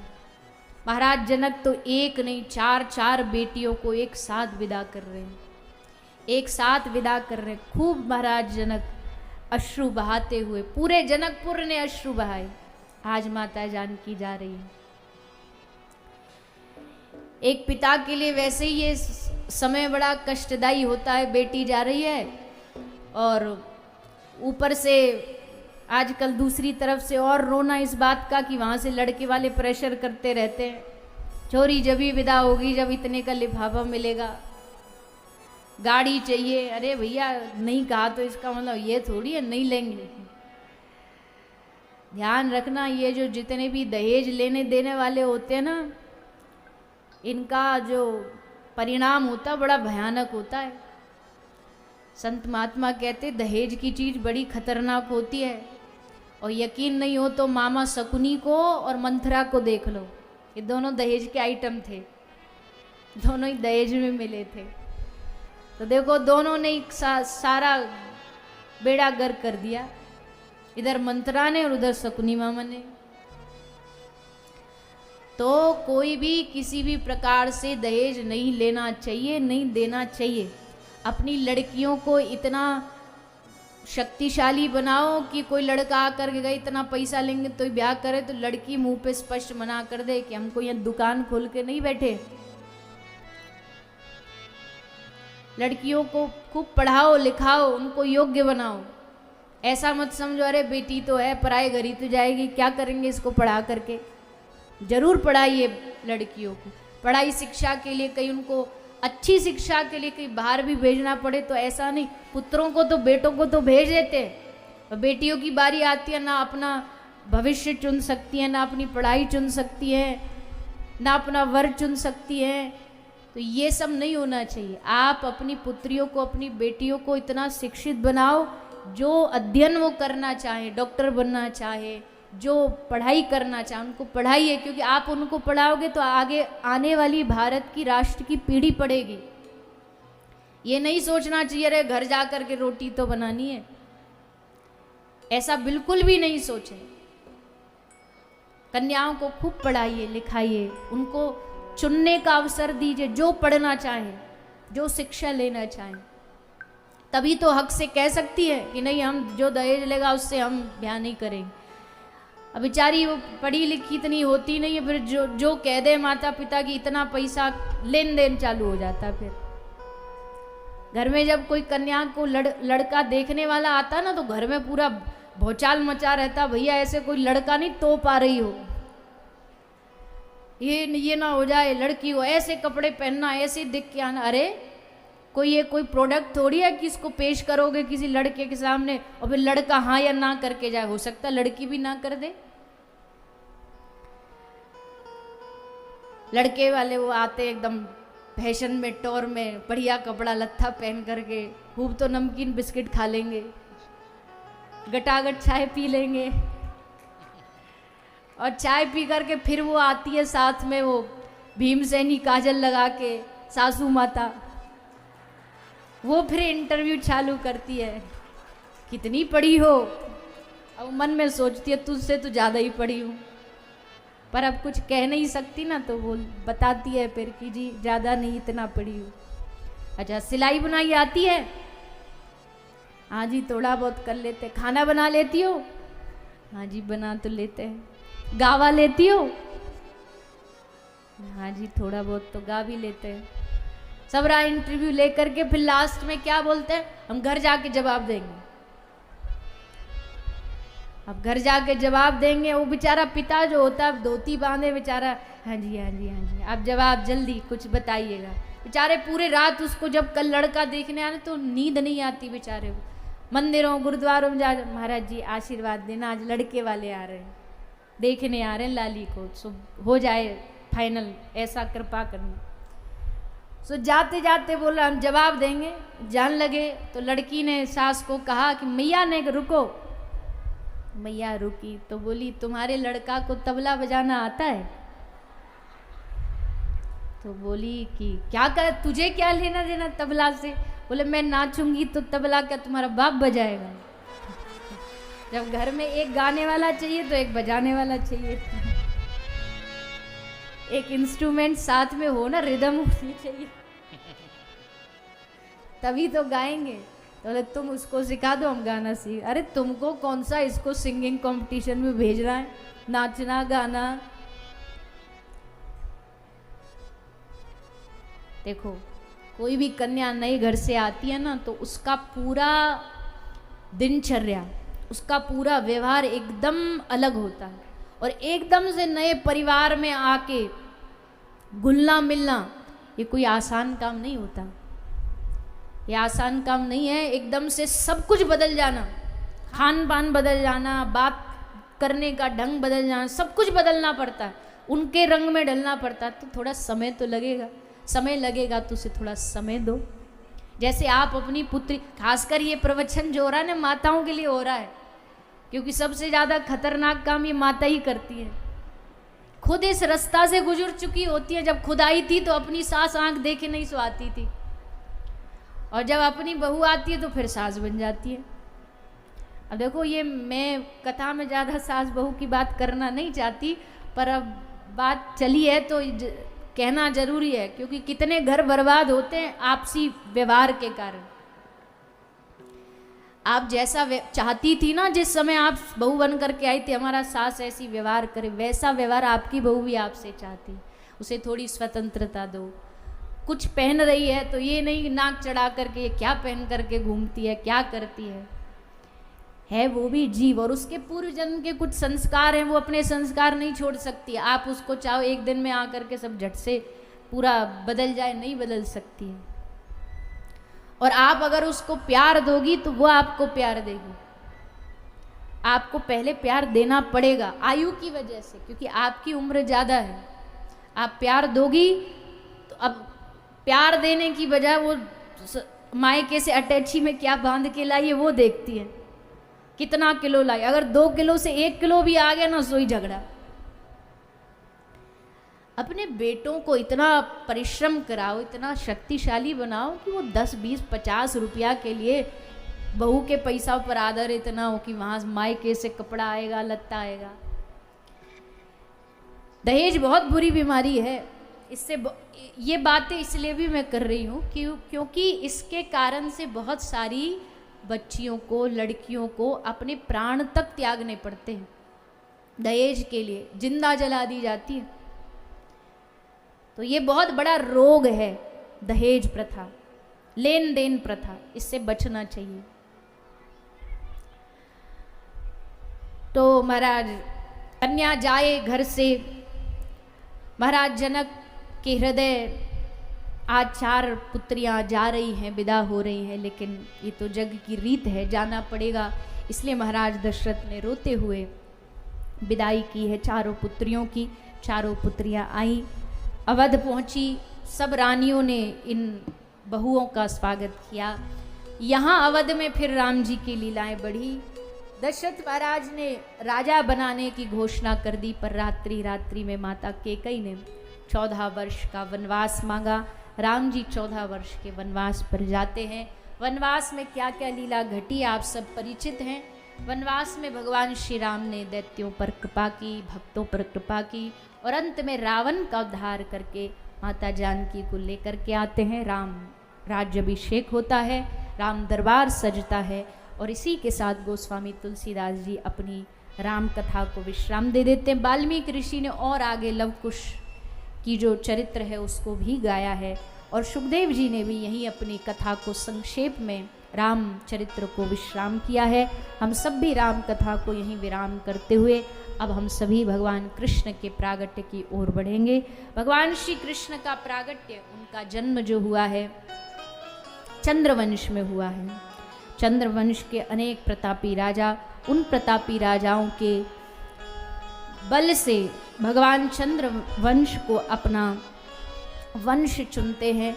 पृथ्वी माता पाप के बोझ से बोझिल हुई तो भगवान की शरण में क्षीर सागर गई। भगवान ने सांत्वना देते कहा जल्द ही हम अवतार ग्रहण करेंगे, और धीरे धीरे समय की ऐसी लीलाएं बनती गई। वसुदेव देवकी का ब्याह हो गया। कंस को पता चला कि 8वां पुत्र हमारा काल है, मारने का प्रयास देवकी को किया, पर वसुदेव जी ने रोक दिया, ये वादा करके कि देवकी को नहीं मारोगे तो देवकी की बालक संतान को हम ला के तुम्हें दे देंगे। पहला, दूसरा, तीसरा, चौथा, 5वां 6 बच्चे कंस ने मार दिए। 7वां जो रोहिणी मैया थी वसुदेव जी की दूसरी पत्नी, उनके गर्भ में भगवान ने देवकी मैया का गर्भ डलवा दिया और श्री बलराम जी का प्रागट्य हुआ। और फिर बारी आती है 8वें की, यानी भगवान श्री बाल कृष्ण लाल की। भगवान श्री बाल कृष्ण लाल इस धरती पर प्रगटे, उनका प्रागट्य हुआ। सारे देवताओं ने कारागार में प्रकट होकर के भगवान की स्तुति की है। भादों का पवित्र महीना था। भादों के उस पवित्र महीने में अष्टमी तिथि थी। वैसे भी जन्माष्टमी अभी बड़ी नज़दीक है, आने वाली है। उसी भाद्र महीने में श्री ठाकुर जी प्रकट भये हैं। अष्टमी तिथि को भगवान ने चुना। भगवान के आगमन का सूचना जब प्रकृति को मिली तो सारी प्रकृति भगवान का स्वागत करती है। मोर, कोयल, हिरन सब नाच नाच करके, गाय रंभा रंभा करके भगवान का स्वागत करती है। और भादों की अष्टमी को यमुना जी एकदम उछाले लेने लगी, आज मेरे प्राणनाथ प्रियतम आने वाले हैं।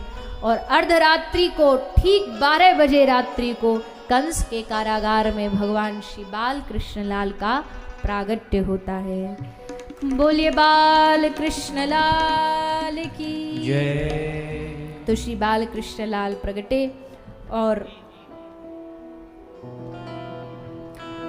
हम सबके मध्य भी श्री ठाकुर जी आएंगे और हमें दर्शन देंगे। कोई भी अभी खड़ा नहीं होगा, सारे बैठे रहेंगे। पीछे भी आगे भी जितने भी लोग बैठे हो सब बैठे रहेंगे।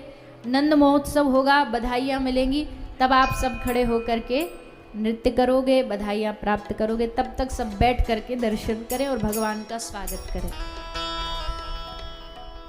स्वागतम कृष्णा शरणागतम कृष्णा स्वागतं कृष्ण सुस्वागतं कृष्ण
बोलिए बाल कृष्ण लाल की।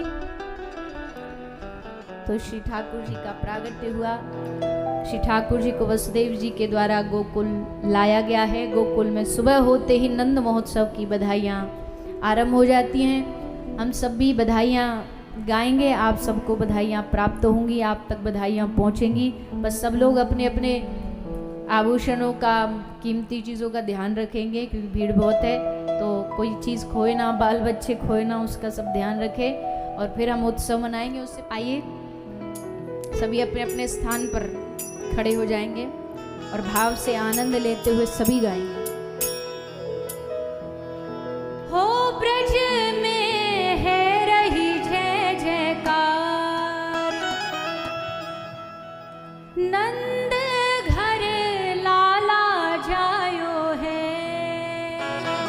हो ब्रज में है रही जय जयकार, नंद घर लाला जायो है। लाला जायो है, नंद घर लाला जायो है। लाला जायो है, नंद घर लाला जायो है। हो ब्रज में, हो हाँ ब्रज में, हो ब्रज में है रही जय जयकार, नंद घर लाला जायो है। ब्रज में रही जय जयकार, नंद घर लाला जायो है। ब्रज में है रही जय जयकार, नंद घर लाला जायो है। ओ ब्रज में रही जय जयकार, नंद घर लाला जायो है। हाँ लाला जायो है, नंद घर लाला जायो है। हाँ लाला जायो है, नंद घर लाला जायो है। ओ लाला जायो है, यशोदन लाला जायो है। हाँ लाला जायो है, यशोदन लाला जायो है। हो ब्रज में, हाँ ब्रज में, हो ब्रज में है रही जय जयकार, नंद घर लाला जायो है। ओ ब्रज में रही जय जयकार, नंद घर लाला जायो है।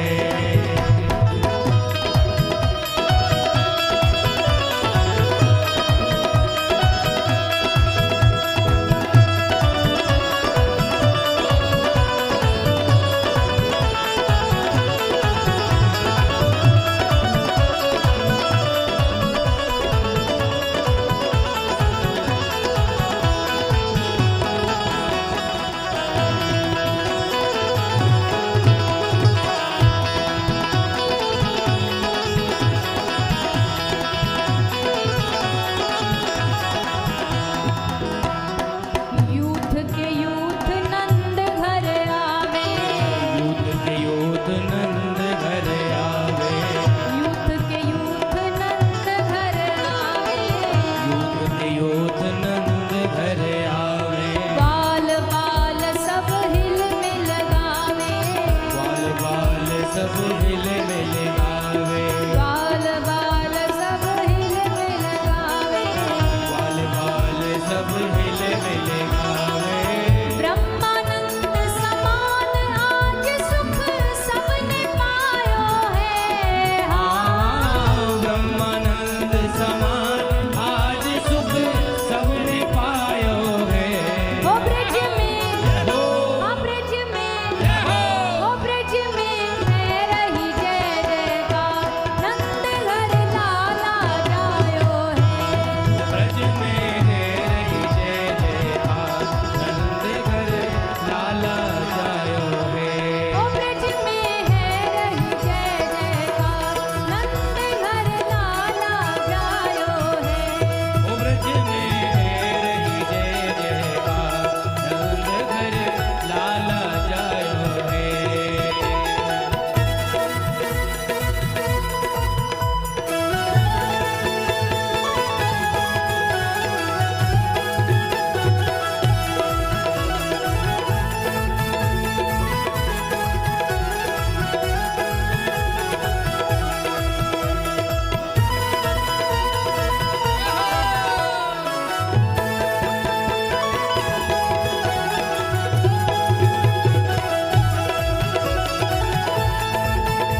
में भैया, ब्रज 84 कोस में भैया, ब्रज 84 कोस में भैया, सब कहे है धन्य यशोदा मैया, सब कहे है धन्य यशोदा मैया, सब कहे है धन्य यशोदा मैया। सब कहे है धन्य यशोदा मैया। 80 बरस की आयु में सुत ऐसो जायो है, हाँ 80 बरस की आयु में सुत ऐसो जायो है। ओ ब्रज में, हाँ ब्रज में, ओ ब्रज में है रही जय जयकार, नंद घर लाला जायो है। ब्रज में है रही जय जयकार, नंद घर लाला जायो है। ओ ब्रज में है रही जय जयकार, नंद घर लाला जायो है। ओ ब्रज में है रही जय जयकार, नंद घर लाला जायो है। दोनों हाथ उठा के सभी भाव से ताली बजाते हैं।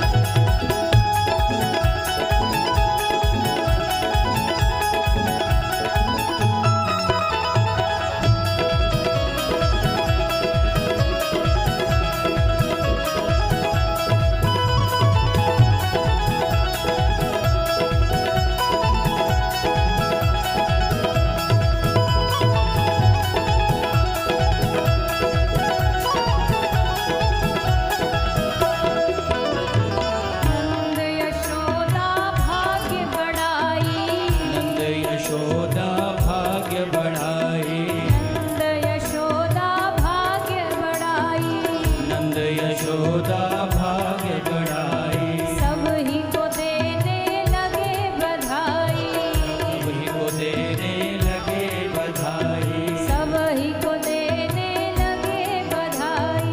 सभी को देने लगे बधाई। ऐसो अद्भुत सुत काहू की और न जायो है, हाँ ऐसो अद्भुत सुत गाओगे और न जायो है। ओ ब्रज में, हाँ ब्रज में, ओ ब्रज में है रही जय जयकार, नंद घर लाला जायो है। ब्रज में है रही जय जयकार, नंद घर लाला जायो है। ओ ब्रज में है रही जय जयकार, नंद घर लाला जायो है। ओ ब्रज में है रही जय जयकार, नंद घर लाला जायो है। हाँ लाला जायो है, यशोदन लाला जायो है, हाँ लाला जायो है, यशोदा में लाला जायो है। हाँ लाला जायो है, नंद घर लाला जायो है, हाँ ओ लाला जायो है, यशोदा ने लाला जायो है। ओ ब्रज में, हाँ ब्रज में, ओ ब्रज में है रही जय जयकार, नंद घर लाला जायो है। ब्रज में है रही जय जयकार, यशोदा ने लाला जायो है। ओ ब्रज में है रही जय जयकार, नंद घर लाला जायो है। ब्रज में है रही जय जयकार, नंद घर लाला जायो है। एक बार सब मेरे साथ बोलेंगे जोर से। और भैया जितना को नचना है ना नीचे नच लो, यहाँ थोड़ी मंच की मर्यादा बना के रखो। जिसका स्वागत हो गया सब नीचे उतरते चले जाएं, यहाँ भीड़ इकट्ठा ना करें, स्वागत करके नीचे चलते जाएं। सभी भाव से गाएं। हे नंद के आनंद भयो, जय कन्हैया लाल की, हे नंद के आनंद भयो, जय कन्हैया लाल की, ओ हाथी दिए घोड़ा दिए, और दीदी पाल की, हाँ हाथी दिए घोड़ा दिए, और दीदी पाल की, हे नंद के आनंद भयो, जय कन्हैया लाल की, हे नंद के आनंद भयो, जय कन्हैया लाल की, हाँ हाथी दिए घोड़ा दिए, और दीदी पाल की, हे हाथी दिए घोड़ा दिए, और दीदी पाल की, हे नंद के आनंद भयो, जय कन्हैया लाल की, हे नंद के आनंद भयो, जय कन्हैया लाल की, हे नंद के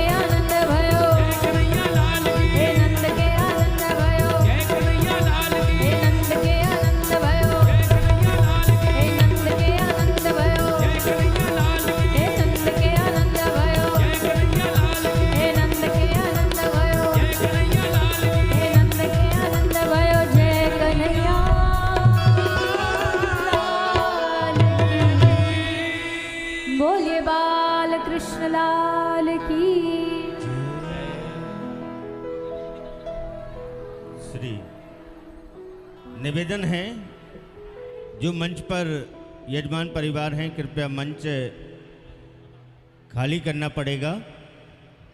अब भागवत जी की आरती होगी, मैं निवेदन करूंगा मंच पे थोड़ी व्यवस्था बनाएं। जिनका स्वागत हो चुका है कृपया नीचे हो जाएं तो बड़ी कृपा होगी।